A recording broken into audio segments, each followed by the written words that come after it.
As we saw in the 1 Peter 3:18 passage, for Christ also suffered once for sins. This once is not a repetitive term. It was just this once because he was this perfect sacrifice. He never sinned. And so therefore we don't need to sacrifice animals anymore. So that's done with because of Christ. He was a perfect sacrifice that pleased God with his offering. And it doesn't stop there. It keeps on saying the righteous for the unrighteous. Christ was right because he never did sin. He was a perfect sacrifice. And we're the unrighteous people because we have sinned and we have fallen short of the glory. And sin means to miss the mark of God's standards. And this would have been completely an amazing encouragement to the people that Peter was writing to, because they were going through this suffering, this persecution, and they were getting this persecution for doing the right things and sometimes the unjust things. So they would have saw Christ as this example. And why Peter gave this example is because he said, well, Christ suffered also. And so that would have been a major encouragement to people that were facing persecution. But it doesn't stop there. It keeps on going. So it says, so that he may bring us to God. And this bring us is a term that we can use either to introduce a person or to have somebody give them access into. So it'd be like a person trying to get to a king, but they always have to go through an officer first.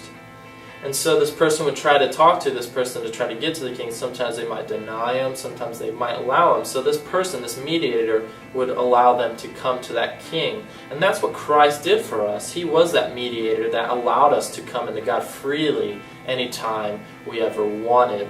Which brings to an amazing question and amazing thought, that's why Jesus came, was to bring us to God. So what is the gospel then?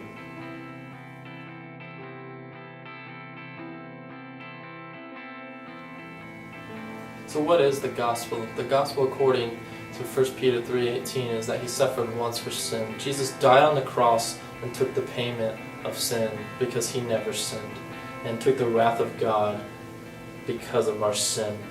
And now that made us be able to be forgiven and to be right before a holy God.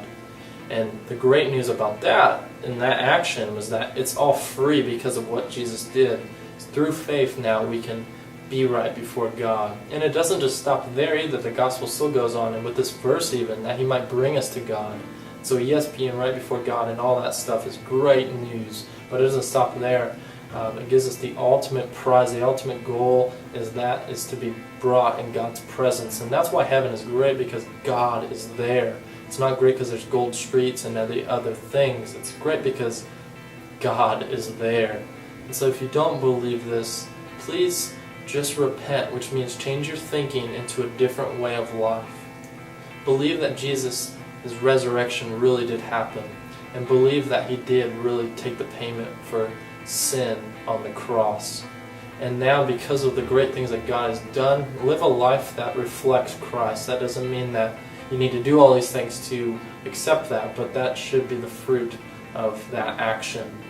And for you believers, allow the gospel to empower you to live a life that is full of righteousness.